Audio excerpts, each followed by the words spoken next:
പവിത്രത്തിൻ്റെ upcoming എപ്പിസോഡിലേക്ക് എല്ലാവർക്കും സ്വാഗതം. വേദയ്ക്ക് കുഞ്ഞിനോടൊപ്പം പുറത്തു പോവാനോ അവളോടൊപ്പം സമയം സ്പെൻഡ് ചെയ്യാനോ വളരെ കുറച്ച് അവസരങ്ങൾ മാത്രമേ ഉണ്ടാവാറുള്ളൂ. അതുകൊണ്ട് തന്നെ കുറച്ച് സമയം കിട്ടിയപ്പോൾ വേദ ഓടി കുഞ്ഞിൻ്റെ അടുത്ത് എത്തുന്നുണ്ട്. അവർ 3 പേരും കൂടെ പാർക്കിൽ പോകുന്നുണ്ട്. മോളെ ഊഞ്ഞാലിലിരുത്തി ആട്ടുന്നൊക്കെയുണ്ട്. വേദ കുഞ്ഞിനോടൊപ്പം വളരെ സന്തോഷത്തോടെ കളിച്ചുകൊണ്ടിരിക്കുകയാണ്. ഇത് പുറത്തുനിന്നും വേദയുടെ ശത്രുക്കൾ കാണുന്നുണ്ട്. അവർ പദ്ധതി ഇടുന്നുണ്ട്, വേദയെ എത്രയും പെട്ടെന്ന് ഇല്ലാതാക്കണം. ഈ സമയം വേണ്ട, ഇവിടെ വെച്ച് എന്തെങ്കിലും ചെയ്താൽ ആരെങ്കിലും കാണും, അതാകെ പ്രശ്നമാകും. അതുകൊണ്ട് തന്നെ ആരും അറിയാതെ വേണം അത് ചെയ്യാൻ. അങ്ങനെ അവരെ അവിടെ നിന്നും മടങ്ങുന്നുണ്ട്. കുറച്ചു സമയം പാർക്കിൽ കളിച്ചതിന് ശേഷം വേദയും കുഞ്ഞും വിജിയും കൂടി വീട്ടിലെത്തുന്നുണ്ട്. വേദ പെട്ടെന്ന് തന്നെ കുളിച്ച് ഫ്രഷായി വരുന്നു. ഈ സമയം വേദ ഹാളിലേക്ക് വരുമ്പോൾ അവിടെ കാണുന്ന കാഴ്ച എന്ന് പറയുന്നത് സുഡർ മോള് ടി വിയിൽ പാട്ട് കേട്ട് കളിക്കുകയാണ്. വെറും ഡാൻസ് അല്ല കളിക്കുന്നത്, അതിൽ മദ്യപിച്ചുകൊണ്ടുള്ള ഒരു പാട്ടും അങ്ങനെയുള്ള ഒരു ഡാൻസുമാണ്. അതിനോടൊപ്പം തന്നെ മോള് ടി വിയിൽ കാണുന്ന അതേ സീന് തന്നെ അഭിനയിച്ചുകൊണ്ടിരിക്കുക. ഒരു മദ്യപാനി എങ്ങനെയാണോ മദ്യപിച്ചുകൊണ്ട് കളിക്കുന്നത്, അതുപോലെ ആടി ഉലഞ്ഞാണ് അവളുടെ കളി.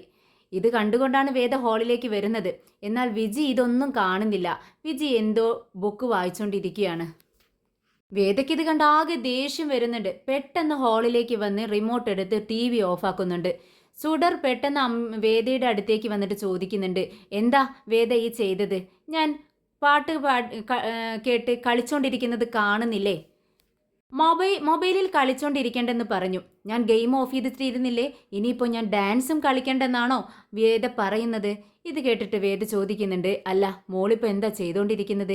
എന്ത് പാട്ടിനാണ് ഡാൻസ് കളിച്ചുകൊണ്ടിരിക്കുന്നത്? ഇത് കേട്ടതും സുഡർ പറയുന്നുണ്ട്, വേദ കണ്ടതല്ലേ ടി വിയിലെ പാട്ടും സീനും, അതേ ഡാൻസ് തന്നെ ഞാൻ പ്രാക്ടീസ് ചെയ്തുകൊണ്ടിരിക്കുന്നത്. അതിലെന്താ തെറ്റ്? നല്ല പാട്ടല്ലേ എന്ന് ചോദിക്കുകയാണ്. ഉടനെ തന്നെ വേദ മോളെ പിടിച്ച് തൻ്റെ അടുത്തിരുത്തുന്നുണ്ട്. എന്നിട്ട് പറയുന്നുണ്ട്, മോളെ ആ പാട്ട് അത്ര ശരിയല്ല, അത് അത്ര ശരിയല്ലാത്ത ഒരു പാട്ടാണ്. പാട്ടിനല്ല കുഴപ്പം, അതിലെ സീന് നീ കണ്ടില്ലേ? അവരുടെ കയ്യിലുള്ള ബോട്ടിൽ കണ്ടില്ലേ? അതിലെന്താണെന്ന് നിനക്കറിയാമോ? ഇത് കേട്ടതും വിജി പറയുന്നുണ്ട്, വേദേ നീ എന്താ മോളോട് ഈ പറയുന്നത്? ഇതൊക്കെ ഇപ്പോൾ പറയേണ്ട കാര്യങ്ങളാണോ? മോള് ചെറിയ കുട്ടിയല്ലേ, അവൾക്ക് ഇതൊന്നും അറിയത്തില്ലല്ലോ. അപ്പോൾ വേദ പറയുന്നുണ്ട്, അവൾക്ക് അറിയാത്ത കാര്യങ്ങൾ ഇപ്പോൾ നമ്മൾ പറഞ്ഞ് മനസ്സിലാക്കണം ചേച്ചി. ചേച്ചി കണ്ടില്ലേ അവൾ ആ പാട്ടിനൊത്ത് ഡാൻസ് കളിക്കുന്നത്? അവളത് എന്തോ വലിയ കാര്യമാണെന്നാണ് മനസ്സിൽ വെച്ചിരിക്കുന്നത്. അതുകൊണ്ടല്ലേ അത് അനുകരിക്കുന്നത്. ഇനി ഒരിക്കലും അവൾ ഇതുപോലെ ചെയ്യാൻ പാടില്ല. അതിന് മക്കൾക്ക് നമ്മളിത് പറഞ്ഞു കൊടുക്കണം. ഈ പ്രായത്തിലാണ് പറഞ്ഞു കൊടുക്കേണ്ടത്. വിജി ചേച്ചി ഒന്ന് മിണ്ടാതിരിക്കുക എന്ന് പറഞ്ഞ് വേദ മോളോട് പറയുന്നുണ്ട്, മോളെ ഈ പാട്ടെന്ന് പറയുന്നതിന് കുഴപ്പമൊന്നുമില്ല, പക്ഷെ അതിൽ അഭിനയിക്കുന്ന ആ സീനുണ്ടല്ലോ, ആ ബോട്ടിലുണ്ടല്ലോ, ആ ബോട്ടിലെ വിഷമാണെന്ന് പറയാണ്. അപ്പോൾ സുഡർ ചോദിക്കുന്നുണ്ട്, അമ്മ എന്താ ഈ പറയുന്നത്? അതിൽ വിഷമാണെന്നോ? പക്ഷേ ആ വിഷം അവർ കുടിച്ചപ്പോൾ മരിച്ചു വീഴുന്നില്ലല്ലോ, പിന്നെ അങ്ങനെ അത് വിഷമെന്ന് പറയുന്നത്? വിഷം കുടിച്ചാൽ അപ്പം തന്നെ ആ നിമിഷം തന്നെ മരിക്കത്തില്ലേ എന്ന് ചോദിക്കുകയാണ്.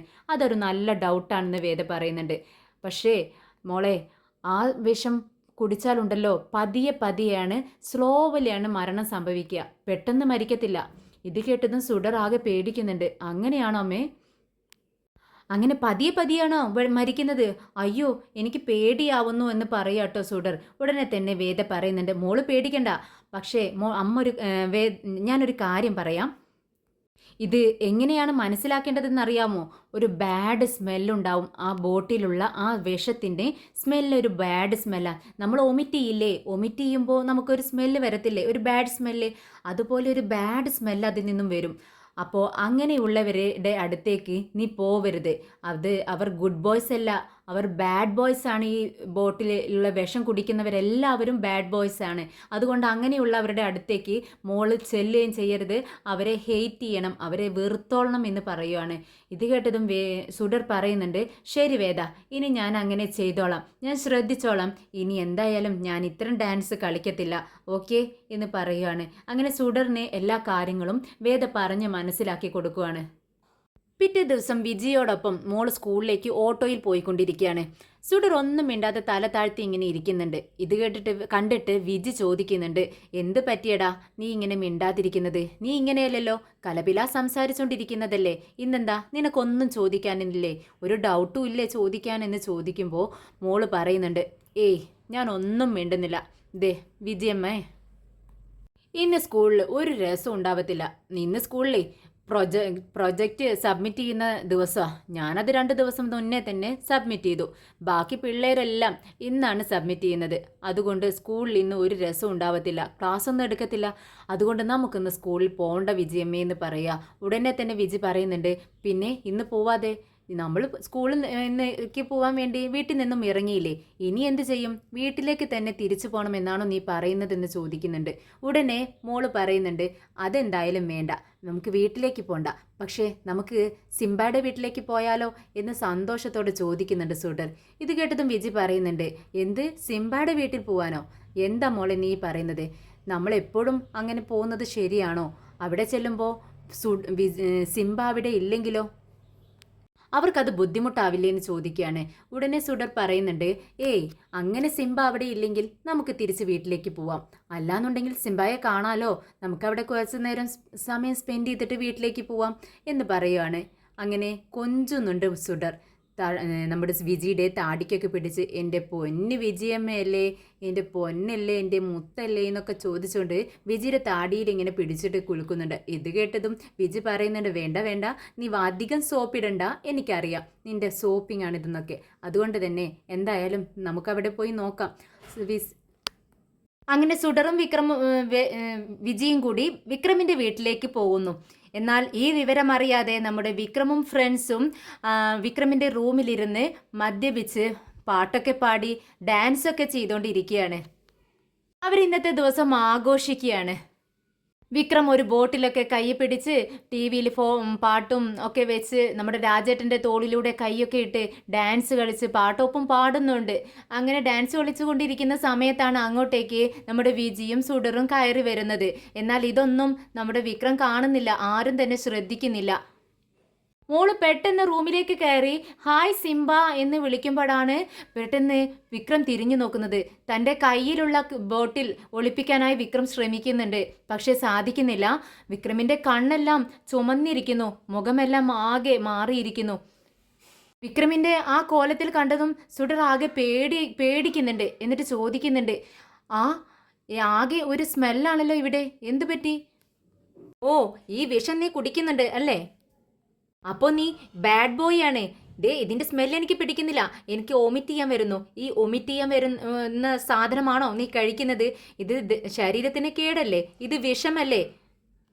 ഏയ് സുഡർ, അങ്ങനെയൊന്നുമില്ല, ഞാൻ അബദ്ധത്തിൽ ചെയ്തു പോയതാണെന്ന് വിക്രം പറയുന്നുണ്ട്. പക്ഷേ സുഡർ കൈകൊണ്ട് തടുക്കുന്നുണ്ട്, എന്നോട് മിണ്ടണ്ട, എൻ്റെ അടുത്തേക്ക് വരണ്ട, നീ ഈ വിഷം കഴിക്കുന്ന ബാഡ് ബോയ് ആണ്, ഇനി ഞാൻ നിന്നോട് മിണ്ടില്ല എന്ന് പറഞ്ഞുകൊണ്ട് വാ വിജയമ്മേ എന്ന് പറഞ്ഞ് പുറത്തേക്ക് ഇറങ്ങുവാണ് സുഡർ മോള്. ഉടനെ തന്നെ വിജി, എന്ത് പറ്റി വിക്രം, നീ ഇത് ചെയ്യും എന്ന് ഞാൻ വിചാരിച്ചില്ല, ഒട്ടും തന്നെ ഞാൻ പ്രതീക്ഷിച്ചില്ല, നിന്റെ കയ്യിൽ നിന്നും ഇങ്ങനെ ഒരു പ്രവൃത്തി എന്ന് വിജി പറയുന്നുണ്ട്. അങ്ങനെ രണ്ടുപേരും അവിടെ നിന്നും ഇറങ്ങുന്നു. വിജിയുടെ കൈ പിടിച്ചുകൊണ്ട് വലിച്ചിട്ട് അങ്ങനെ പോകുന്നുണ്ട് നമ്മുടെ സുഡർ. ആ നേരം കൺമണി അങ്ങോട്ടേക്ക് വരുന്നുണ്ട്. കൺമണി ചോദിക്കുന്നുണ്ട്, എന്ത് പറ്റി? ഏയ് ഒന്നുമില്ല എന്നും പറഞ്ഞുകൊണ്ട് വിജി കൺമണി സുഡറിൻ്റെ പിറകെ നടക്കുന്നുണ്ട്. മോളെ സുഡർ നിൽക്ക്, ഞാൻ പറയട്ടെ എന്ന് പറഞ്ഞുകൊണ്ട് വിക്രം പിറകെ ഓടി വരുന്നുണ്ട്. പക്ഷേ സുഡർ മൈൻഡ് ചെയ്യുന്നില്ല, എനിക്കൊന്നും കേൾക്കണ്ട എന്ന് പറഞ്ഞ് പെട്ടെന്ന് വണ്ടിയിൽ കയറി പോകുന്നുണ്ട്. എന്നാൽ താൻ പറയുന്നതൊന്നും കേൾക്കാതെ സുഡർ മൈൻഡ് ചെയ്യാതെ പോയതുകൊണ്ട് തന്നെ വിക്രം ആകെ തകർന്നു പോകുന്നു. അവൻ ഇരുന്ന് കൊച്ചു കുട്ടികളെ പോലെ നിലത്തിരുന്ന് കരയുന്നുണ്ട്. അത് കാണാനാണെങ്കിൽ രാജേട്ടനോ ഫ്രണ്ട്സിനോ ആർക്കും കഴിയുന്നില്ല. വിക്രമിനെ ആശ്വസിപ്പിക്കാനായി അവർ നോക്കുന്നുണ്ട്, പക്ഷേ വിക്രം ഒന്നും തന്നെ കേൾക്കുന്നില്ല. ആരും മിണ്ടുന്നതോ ഒന്നും. വിക്രമിന് ദേഷ്യം വരുന്നുണ്ട്. അങ്ങനെ വിജയം കൂട്ടി സുഡർ നേരെ പോകുന്നത് അമ്പലത്തിലേക്കാണ്. അമ്പലത്തിലേക്ക് കയറുന്ന വഴി വിജി ചോദിക്കുന്നുണ്ട്, ദേ നീ സിംബയുടെ വീട്ടിലേക്ക് പോകണമെന്ന് പറഞ്ഞു, അവിടെ പോയി അവിടെ നിന്നും തിരിച്ചിറങ്ങി നീ ദേഷ്യത്തോടെ, എന്നിട്ട് ഇത് അമ്പലത്തിലേക്ക് പോകണമെന്ന് പറയുന്നു. അല്ല, നിന്റെ ഉദ്ദേശം എന്താണെന്ന് ചോദിക്കുകയാണ്. ഉടനെ തന്നെ സുഡർ ചോദിക്കുന്നുണ്ട്, വിജയമ്മേ നമ്മുടെ സിംബ നല്ല ആളല്ലേ? ഉടനെ വിജി പറയുന്നുണ്ട്, അതെ നല്ല ആളാണ്, അത് നിനക്ക് അറിയാവുന്നതല്ലേ. പക്ഷേ അങ്ങനെ നല്ലൊരു വ്യക്തി എന്തിനു വേണ്ടിയാ ഇത്തരത്തിലുള്ളൊരു വിഷം കുടിക്കുന്നത്? ബാഡ് ബോയ്സ് ആണ് അതെല്ലാം കുടിക്കുന്നതെന്ന് എൻ്റെ വേദ പറഞ്ഞു തന്നിട്ടുണ്ട് എനിക്ക്. അതുകൊണ്ട് തന്നെ അവൻ ബാഡ് ബോയ് ആണോ? അല്ല മോളെ, അവൻ നല്ലവനാണെന്ന് വിജി പറഞ്ഞ് മനസ്സിലാക്കി കൊടുക്കുന്നുണ്ട്. പക്ഷെ പിന്നീട് എന്തിനാ ആ വിഷം കഴിക്കുന്നത്? എന്തായാലും നമ്മളിവിടെ വന്നത് ദൈവത്തോട് പ്രാർത്ഥിക്കാനാണെന്ന് പറയുന്നു. ഉടനെ തന്നെ വിജി പറയുന്നുണ്ട്, ശരി മോള് ചെന്ന് പ്രാർത്ഥിക്ക്. മോൾക്ക് നല്ല ബുദ്ധി തരാനും നല്ലവണ്ണം പഠിക്കാനും കഴിവ് തരാനും ഒക്കെ ദൈവത്തോട് പ്രാർത്ഥിക്കുമെന്ന് പറയുമ്പോൾ സുഡർ പറയുന്നുണ്ട്, ഞാൻ അതിനു വേണ്ടിയല്ല വിജയമ്മ ഇവിടെ വന്നത്. എനിക്ക് സിംബയ്ക്ക് വേണ്ടി പ്രാർത്ഥിക്കാൻ വേണ്ടിയാണ് ഞാൻ ഇവിടെ വന്നത്. എൻ്റെ സിംബ നല്ലൊരു മനുഷ്യനാണ്. പക്ഷേ അവൻ കുടിക്കുന്ന ആ ഒരു വിഷമുണ്ടല്ലോ, അതിനി ഒരിക്കലും അവൻ കുടിക്കാൻ പാടില്ല. അങ്ങനെയുള്ള ഒരു നല്ല ബുദ്ധി അവനക്ക് തോന്നിക്കാൻ വേണ്ടിയാണ് ഞാനിങ്ങനെ പ്രാർത്ഥിക്കാൻ വേണ്ടിയാണ് ഞാനിവിടെ വന്നത്. എന്നാൽ ശരി മോള് ചെന്ന് പ്രാർത്ഥിക്കുമെന്ന് പറയുന്നു. എന്നാൽ ഇതേ സമയം അവിടെ നമ്മുടെ കമലാമ്മയും വന്നിട്ടുണ്ട് വിക്രമിന് വേണ്ടി അർച്ചന നടത്താൻ വേണ്ടി. അങ്ങനെ പൂജാരിയോട് പറയുന്നുണ്ട്, വിക്രം എന്ന പേരിൽ ഒരു അർച്ചന നടത്തണം. അപ്പോഴേക്കും നമ്മുടെ കമലാമ്മയും ഇത് തന്നെയാണ്, സുഡർമോൾ പ്രാർത്ഥിക്കുന്നത് പോലെ പ്രാർത്ഥനയോടുകൂടിയാണ് കമലാമ്മ കൈകൂപ്പി ദൈവത്തിന് മുന്നിൽ നിൽക്കുന്നത്. എൻ്റെ വിക്രമിന് വേണ്ടി പ്രാർത്ഥിക്കാനാണ് ഞാൻ ഇവിടെ വന്നത്. അവന് ഒരുപാട് സ്വത്തോ മുതലോ ഒന്നും വേണമെന്നല്ല ഞാൻ പ്രാർത്ഥിക്കുന്നത്. അവനൊരു നല്ല ബുദ്ധി തോന്നി അവനൊരു നല്ല മനുഷ്യനായി കുടിയോ കൊള്ളരുതായ്മകളോ ഒന്നുമില്ലാത്ത ഒരു കള്ളത്തരവും ഇല്ലാത്ത എൻ്റെ വിക്രമിനെ നല്ലൊരു മനുഷ്യനായി കാണാനാണ് എനിക്ക് ആഗ്രഹം. നീ എൻ്റെ മുന്നിൽ അവനെ അങ്ങനെ നിർത്തി തരണേ എന്ന് പ്രാർത്ഥിക്കുകയാണ് കമലാമ്മ. എന്നാൽ സുഡർ പറയുന്നതെല്ലാം കേട്ട് വിജിക്ക് ഒരുപാട് സന്തോഷമാവുന്നുണ്ട്. വിജിക്കറിയാമല്ലോ അവളുടെ സ്വന്തം അച്ഛന് വേണ്ടിയാണ് അവൾ ഈ പ്രാർത്ഥിക്കാൻ പോകുന്നതെന്ന്. അപ്പോൾ വിജി സുഡറിനോട് പറയുന്നുണ്ട്, മോളെ നീ പറഞ്ഞത് ശരിയാണ്. പിന്നെ ദൈവം കുഞ്ഞുങ്ങൾ പ്രാർത്ഥിച്ചാലാണ് പെട്ടെന്ന് കേൾക്കുന്നത്, അല്ലാതെ വലിയവർ പ്രാർത്ഥിച്ചാലല്ല. അവരെക്കാൾ പ്രാർത്ഥന ദൈവം കേൾക്കുന്നത് കുഞ്ഞു കുട്ടികൾ പ്രാർത്ഥിക്കുന്നതാണ്. അതുകൊണ്ട് നീ പ്രാർത്ഥിക്കേ. നിന്റെ ഫ്രണ്ടാണല്ലോ സിംബയ്ക്ക് വേണ്ടി നീ പ്രാർത്ഥിച്ചാൽ ദൈവം എന്തായാലും കേൾക്കും. അവൻ നല്ലവനായി ആ വിഷം കഴിക്കാത്തവനായി അവൻ ഇരിക്കും. നീ ചെന്ന് പ്രാർത്ഥിക്കുമെന്ന് പറഞ്ഞ് നോക്കുമ്പോഴേക്കും വിജി കാണുന്നത് നമ്മുടെ കമലാമ്മ പ്രാർത്ഥിച്ചു നിൽക്കുന്നതാണ്. അങ്ങനെ വിജിയും സുഡറും പ്രാർത്ഥിച്ചുകൊണ്ട് നിൽക്കുവാണ്. അപ്പോഴേക്കും കമലാമ്മ അവിടെ നിന്നും വരാനായി നിൽക്കുന്ന സമയത്താണ് ഒരു സ്വാമിജി കമലാമ്മയുടെ അടുത്തേക്ക് വരുന്നത്. എന്നിട്ട് ചോദിക്കുന്നുണ്ട്, നിങ്ങളുടെ മനസ്സിൽ ഒരുപാട് വിഷമങ്ങളുണ്ടെന്നറിയാം. നിങ്ങൾ പ്രാർത്ഥിക്കുന്നത് ആർക്ക് വേണ്ടിയാണെന്നും അറിയാം. പക്ഷേ നിങ്ങൾ ദൈവത്തിനോട് ആവശ്യപ്പെടുന്നത് എന്താണ്? അത് നിങ്ങളുടെ കണ്ണിന് മുന്നിൽ തന്നെയുണ്ട്. നിങ്ങൾക്ക് ദൈവത്തെയല്ലേ കാണുന്നുണ്ടത്. ദൈവത്തിന് മുന്നിൽ കൈകൂപ്പി നിൽക്കുന്ന ആ ഒരാൾ കണ്ടോ, അതാണ് നിങ്ങളുടെ ദൈവം എന്ന് പറയുക കേട്ടോ. ഈ ഒരു വാക്കുകൾ കേട്ട് കമലാമ്മ ആകെ സ്തബ്ധയായി നിൽക്കുകയാണ്. പെട്ടെന്ന് സ്വാമിജി കാണിക്കുന്ന ആ സ്ഥലത്തേക്ക് നോക്കിയപ്പോഴാണ് അദ്ദേഹം പറയുന്നത് നമ്മുടെ സുഡറിനെ ചൂണ്ടിക്കാണിച്ചുകൊണ്ടാണ്. അങ്ങനെ സുഡറിനെ നോക്കിക്കൊണ്ട് നിൽക്കുകയാണ്. എന്താ സ്വാമിജി ഈ കുഞ്ഞിനെ നോക്കിക്കൊണ്ട് ഇങ്ങനെയൊക്കെ പറയുന്നതെന്ന് ചിന്തിച്ച് നിൽക്കുമ്പോഴേക്കും സ്വാമിജി അവിടെ നിന്നും പെട്ടെന്ന് പോകുന്നുണ്ട്. അങ്ങനെ കമലാമ്മ സുഡറിൻ്റെ അടുത്തേക്ക് ചെല്ലുവാണ്. നമ്മുടെ വിജിയും ഒപ്പമുണ്ട്. അങ്ങനെ ഭസ്മമൊക്കെ കൊടുക്കുന്നുണ്ട്. അത് നെറുകയിലേക്കൊക്കെ തൊടുന്നുണ്ട് അവർ. മുത്തശ്ശിക്കും കൊടുക്ക് എന്ന് സുഡർ പറയുന്നുണ്ട്. അങ്ങനെ രണ്ടുപേരും മോള് നന്നായിരിക്കട്ടെ എന്ന് കമലാമ്മ പറയുന്നുണ്ട്. അങ്ങനെ വിജി ഞങ്ങൾ പോട്ടെ എന്ന് പറഞ്ഞുകൊണ്ട് അവിടെ നിന്നും കമലാമ്മയുടെ യാത്ര പറഞ്ഞ് ഇറങ്ങുവാണ്. അങ്ങനെ കമലാമ്മ ചിന്തിക്കുന്നുണ്ട്, എന്തുകൊണ്ടാണ് സ്വാമിജി ഈ മോളെ നോക്കിക്കൊണ്ട് അങ്ങനെ പറഞ്ഞത്? എനിക്കൊന്നും മനസ്സിലാവുന്നില്ലല്ലോ. കമലാമ്മ അല്പനേരം ചിന്തിച്ചുകൊണ്ട് അവിടെ നിൽക്കുന്നുണ്ട്. അങ്ങനെ വീട്ടിലേക്ക് പോരുന്നുണ്ട്. എന്നാൽ വേദിയെ കൊല്ലാനുള്ള ഗൂഢാലോചനയിലാണ് അവളുടെ ശത്രുക്കൾ. അക്കൂട്ടത്തിൽ നമ്മുടെ ഭവാനിയുമുണ്ട്. ഭവാനി അവരോട് പറയുന്നുണ്ട്, നിങ്ങൾ എങ്ങനെ വേണമെങ്കിലും പ്ലാൻ ചെയ്തോളൂ, പക്ഷേ അവളെ കൊല്ലുന്നത് ഞാനായിരിക്കും. പക്ഷേ അത് നമ്മുടെ വിക്രമിൻ്റെ തലയിൽ കെട്ടിവെക്കുന്നത് ഞാനായിരിക്കും. ആ കമ്പനിയുടെ ഓണർ പറയുന്നുണ്ട്, അത് എന്ത് വേണമെങ്കിലും നിനക്ക് തീരുമാനിക്കാം. അവളെ എന്ത് ചെയ്യണമെന്നും നിനക്ക് തീരുമാനിക്കാം. ചെയ്തു കഴിഞ്ഞാൽ നീ ഉദ്ദേശിക്കുന്നതിനേക്കാൾ ഒരുപാട് കൂടുതൽ പണം ഞാൻ നിനക്ക് തന്നിരിക്കും. അക്കാര്യത്തിൽ നിനക്ക് ഒരു സംശയവും വേണ്ട എന്ന് പറഞ്ഞുകൊണ്ട് തൻ്റെ കയ്യിലുണ്ടായിരുന്ന 10 ലക്ഷം രൂപ എടുത്ത് അവന് നീട്ടുന്നുണ്ട്. ഇത് ഒരുപാട് കുറവാണ് എന്ന് പറയാണ്. അഡ്വാൻസ് ഇത്രയും പോരാ, ഒരു 2 ലക്ഷം രൂപയും കൂടി വേണമെന്ന് നമ്മുടെ ഭവാനി പറയുന്നുണ്ട്.